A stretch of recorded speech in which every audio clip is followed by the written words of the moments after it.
Baik, murid-murid sekalian, berikut ialah slide tentang rangka karangan.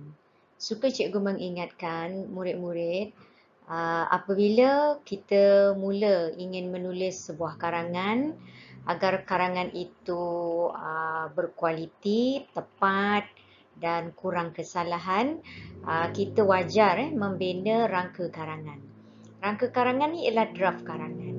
Baik, tujuan draft karangan ataupun rangka karangan ini dibuat adalah untuk menyenaraikan isi-isi penting yang akan kita huraikan dalam karangan itu nanti. Dan tujuan rangka karangan ini dibina ni juga agar isi-isi karangan itu lebih tersusun dan kita tidak akan membuat pengulangan isi. Kerana pengulangan isi dalam sebuah karangan boleh menjejaskan mutu karangan. Baik, seterusnya berkaitan dengan dialog bersama Datuk tentang keindahan kampung halaman ni. Tajuk kita ialah keindahan kampung halaman. Cikgu gariskan. Ini merupakan tajuk yang akan kita buat karangan. Dan dalam draft ni pun kita akan bina berdasarkan tajuknya kampung halaman. Baik, ini boleh dikatakan sebagai isu utama atau perkara utama yang akan kita senaraikan dalam rangka karangan ini. Baik, sumber karangan ini ialah karangan dialog dan format penulisan karangan cikgu telah tunjukkan dalam contoh slide sebelum ini. Namun karangan dialog juga seperti karangan-karangan yang lain. Pada bahagian permulaan perbualan itu mesti menunjukkan pengenalan. Kemudian di tengah-tengah perbualan mesti menunjukkan isi kepada karangan, iaitu fokus utama, isu utama, tajuk utama dalam karangan itu, dan di penghujung perbualan itu pula akan menunjukkan penutup karangan. Jadi tiga aspek utama dalam menulis draft karangan ini kita mesti ambil berat supaya karangan kita benar-benar mantap. Baik, berkaitan dengan pengenalan, katakan cikgu buatkan anak panah lah kat sini. Kita tulis kat sini pengenalan pada rangka karangan inilah. Kamu boleh buat dalam berbagai bentuk draft karangan terpulang kepada kamu nak buat dalam bentuk apa. Contoh macam cikgu ni, cikgu berdasarkan kepada soalan ni, cikgu terus buatkan dia punya draft. Draft ni ialah lakaran. Baik, pengenalan. Pengenalan tentang keindahan kampung halaman. Pengenalan ni dalam perbualan dialog, dia mesti menunjukkan unsur pengenalan. Apa yang paling sesuai cikgu sarankan dalam pengenalan ni, biasanya kita menyapa orang yang ingin kita berbual itu secara santun.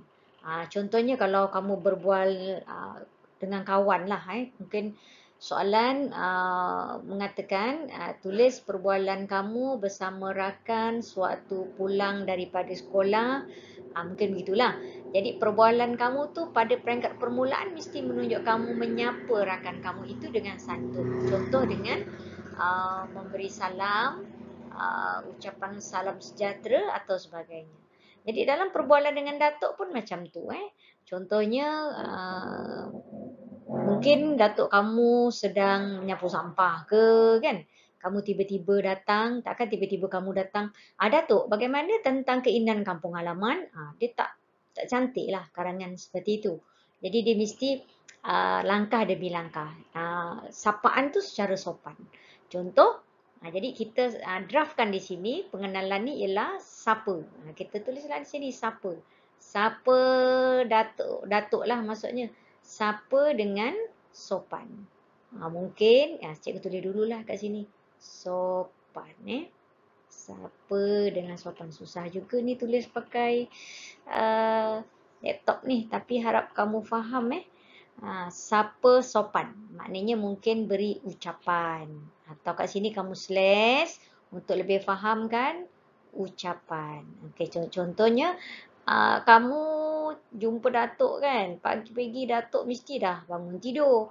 Datuk mesti dah berada di luar rumah, mungkin menyapu sampah kamu daripada dalam rumah. Mungkin kamu ucapkan, "Selamat pagi Datuk, Datuk telah dah lama Datuk bangun, rajinnya Datuk." Macam itulah menyapa secara sopan.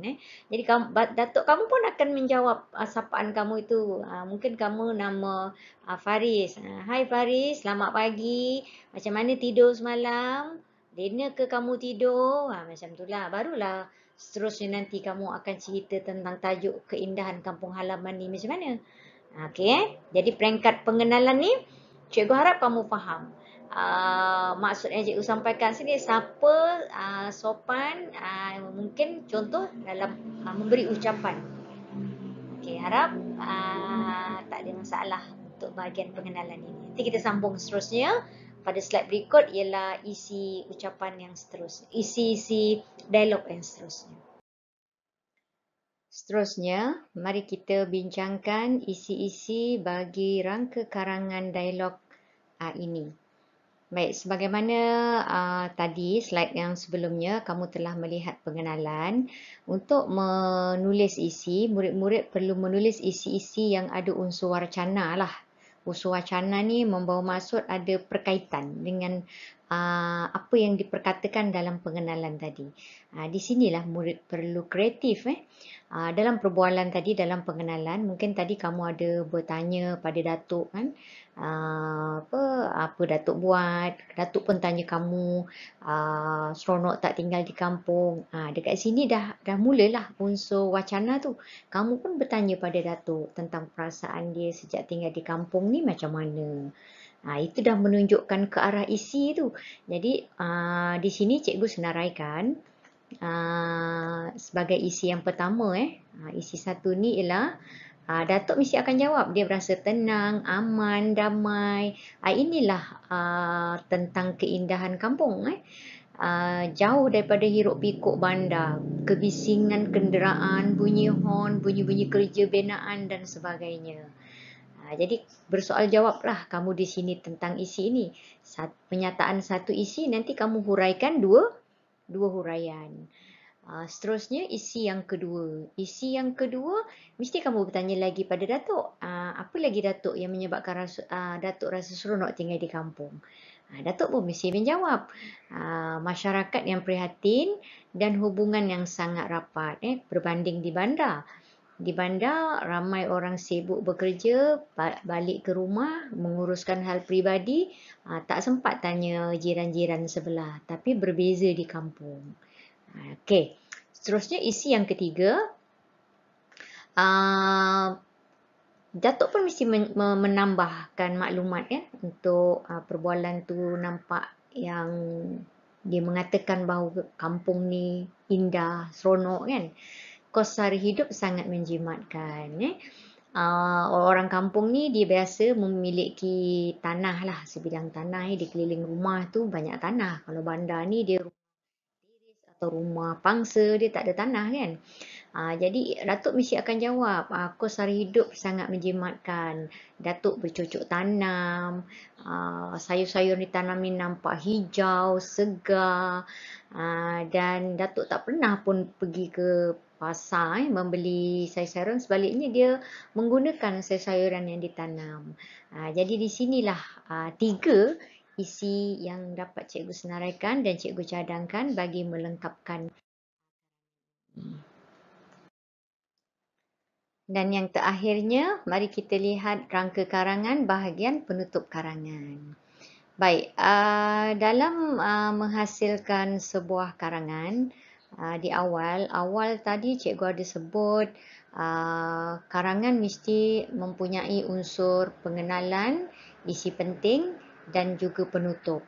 Jadi dalam karangan dialog pun ada 3 unsur ini. Di bahagian penutup karangan, bagi karangan dialog, murid-murid perlu mengakhiri perbualan itulah untuk menunjukkan penutup. Dan pengakhiran ini boleh dikatakan sebagai menutup kisah perbualan dengan suasana yang agak berpuas hati. Contoh, mari kita lihat di slide ni. Contoh yang cikgu gambarkan untuk bahagian pengenalan ialah kamu seolah-olah menunjukkan rasa gembira dengan situasi datuk yang telah menjelaskan kenapa dia rasa kampung itu sangat indah. Kemudian apa harapan kamu? Dalam perbualan tu tunjukkan yang kamu ni mempunyai harapan. Ingin tinggal lebih lama di kampung ataupun harapan kamu jika berlaku cuti sekolah kamu akan datang lagi. Okey. Jadi untuk penyataan penutup karangan dialog ni tak perlu panjang-panjang lah. Cukup memadai jika kamu dapat buat 2 ayat. Sama ada ayat itu daripada kamu ataupun daripada datuk. Tapi sebaiknya daripada kita. Baik, seterusnya murid-murid boleh terus menjalankan tugasan untuk menulis karangan ini selengkapnya. Gunakan isi-isi yang cikgu telah cadangkan tadi. Format lihat kepada petikan atau contoh karangan yang kamu telah baca dan juga telah salin. Dan boleh snap, ambil gambar, image, hantar pada cikgu untuk cikgu tanda sebagai mengesan pemahaman kamu terhadap tajuk pelajaran hari ini. Semoga kita berjumpa lagi. Wabillahi taufiq wal hidayah. Wassalamualaikum warahmatullahi wabarakatuh.